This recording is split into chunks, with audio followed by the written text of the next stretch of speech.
ദൈവം സ്തോത്രം തീയെ കെടുത്തുന്ന ദൈവമാ, തീ കത്തിക്കുന്ന ദൈവമാ. ദൈവമക്കളുടെ കയ്യിൽ തീ ഒന്നും ദൈവം കൊടുത്തിട്ടില്ലെങ്കിലും തീയാകുന്ന വചനം തന്നിട്ടുണ്ട്. അത് മനുഷ്യനെ കത്തിക്കാനല്ല, നമുക്കെതിരെ നിൽക്കുന്ന വിഷയങ്ങളുടെ പിന്നിലുള്ള അന്ധകാര ശക്തികളെ കത്തിക്കാനാ വചനമാകുന്ന തീയ്. നമ്മുടെ കുടുംബത്തിനകത്തുള്ളതിനെ ബന്ധിച്ചിട്ടുണ്ടെങ്കിൽ പറ, വചനത്തിന്റെ തീ, വചനത്തിന്റെ തീ ആ ബന്ധനം കത്തിക്കും, ആ ബന്ധനം കത്തിക്കും, ആ ബന്ധനം കത്തിക്കും.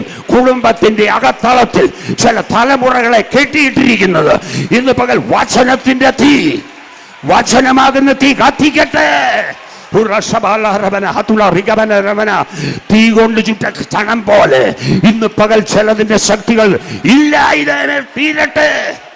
ഓ ജീസസ്, ഹല്ലേലൂയ, ഹല്ലേലൂയ, സ്തോത്രം. യോശുവയോട് ചോദിച്ചാൽ യോശുവ പറയും, ഞാൻ ജനിച്ചത് അടിമത്വത്തിലാണ്. സ്തോത്രം. ഞാൻ ഒരു കാലഘട്ടം വരെ വളർന്നത് അടിമത്വത്തിലാണ്. നീ അടിമത്വത്തിലാണ് ജനിച്ചതെങ്കിലും അടിമത്വത്തിലാണ് വളർന്നതെങ്കിലും നിന്നെ അവിടെ കിടത്തുന്ന ദൈവമല്ല, അടിമച്ചങ്ങല പൊട്ടിച്ചു നിന്നെ പുറത്തു കൊണ്ടുവരുന്ന ദൈവമാ.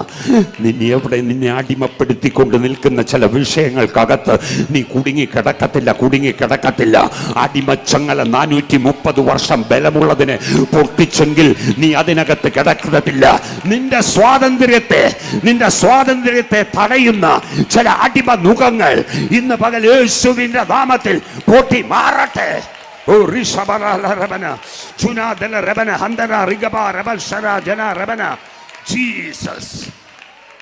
അതുകൊണ്ട് യോശുവ തന്റെ ജീവിതാന്ത്യത്തിൽ പറഞ്ഞു, സ്തോത്രം, ഞാനും എൻ്റെ കുടുംബവുമോ ഞങ്ങൾ യഹോവയെ സേവിക്കും. ഒരു കുളമ്പ് പോലും ശേഷിക്കത്തില്ല.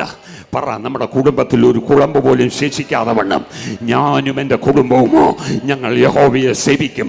അതുപോലെ പറയിപ്പിക്കത്തക്കവണ്ണം ചില ബന്ധനങ്ങൾ ഇന്ന് പകൽ അഴിയുക. കുടുംബത്തിൻ്റെ അകത്തളത്തിൽ ഒരുമിച്ചിരുന്ന് ആരാധിക്കുവാൻ കഴിയാതെ വണ്ണം ബന്ധിച്ചിട്ടിരിക്കുന്ന ചില ജീവിതങ്ങളുടെ ബന്ധനങ്ങൾ ഇന്ന് പകൽ യേശുവിൻ്റെ നാമത്തിൽ പൊട്ടട്ടെ. ഞാനും എൻ്റെ കുടുംബവുമോ ഞങ്ങൾ യഹോവയെ സേവിക്കും.